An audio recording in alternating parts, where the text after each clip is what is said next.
Hello my Scorpio babies! So let's see ano bang aasahan ngayong 2024 at sa inyo mga cross watchers. Okay, let's see. So we have here Ace of Pentacles, Tower card, Two of Cups, the Emperor. There's Four of Pentacles, Nine of Swords, Chariot card, and Nine of Cups.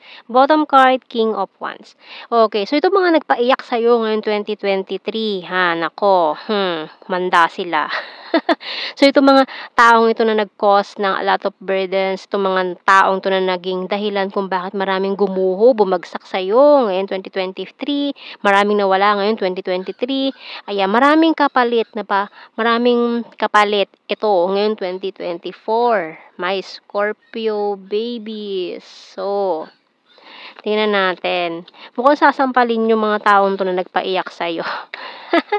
Sasampalin ng tadhana itong mga tao nagpaiyak sa mga Capricorn babies natin dyan. Okay, shovel, pillow, and scissor. So, it's about time i-cut off na itong mga taong ito na walang nagawang mabuti para sa'yo.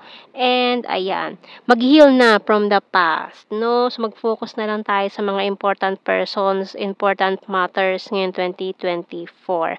Kasi marami nagpabigat ng loob mo ngayon 2023, marami kang mga gabi na hindi ka nakatulog, kaiisip sa mga desisyon, sa mga problema. So, kalimutan na itong mga problemang ito, no? Kasi itong 2024 ay maraming kapalit itong mga nangyari or itong mga nawala sa iyo. Okay, tingnan natin. Teaching and Learning by Archangel Zadkiel. Keep an open mind and learn new ideas, then teach these ideas to others. So, itong 2024 ay marami kang mga matutulungan ngayon na kumbaga protege, ganyan. So, magiging parang team leader ka, maraming mga magpapaturo sa iyo about your craft, kung paano mo to ginagawa, paano yan. So, magiging busy ka talaga. Pwede mo pagkakitaan to, ha? Ayan, gawin mo business yan, ha? Huwag yung tiwai-tiwai lang. Kasi, syempre, yung time na ibinigay mo is hindi naman ganun din kaano, 'di ba? So, maaari mag-start ka rin ng mga teaching lessons, ayan, or magturo ka, maging teacher, maaari may pinaplano kang mga ganyan ngayon 2024, go for it. Okay, so may lumipad. Number 3, maring special number 3 ha. May special number 3 sa'yo ha. Nagpakita siya lumipad. Ayan. Number 3, special number, Scorpio. Ayan, tingnan natin. Powerful and disciplined. I want to marry you someday. And feeling betrayed. We have here, I'm addicted to you. Crying over you, feeling lost. You're so hot. May mga past persons din na makikipagbalikan, ha? Scorpio, I regret rejecting you. Ayan may mga past persons na may kipagbalikan din ngayong 2024 sa'yo. Pero kung you're in a committed relationship na, wag na, ha? Sa mga in a relationship na, committed relationship, so, hayaan nyo na itong mga taong ito from the past. So, tingnan natin. Kuha tayo ng tatlong initials. Letter Y, N,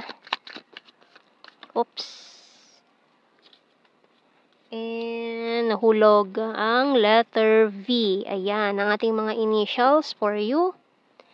Scorpio baby. So, kuha tayo messages. Ano ba masasabi ng ating mga spirit animals sa ating mga Scorpio babies? Okay.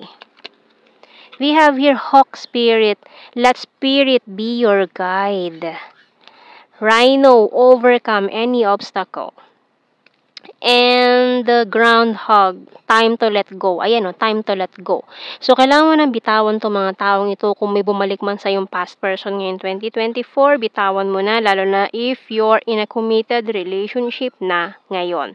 Okay, so i-cut off mo na yung mga taong kailangan mong i-cut off. Kasi itong mga taong to nagbibigay lang sa'yo ng insomnia, a lot of burdens. Huwag nang hukayin na nakaraan. And, ayun. Yan ang ating reading, my Scorpio babies. Thank you for watching. Take care and God bless. See you sa mga susunod nating readings. Bye-bye.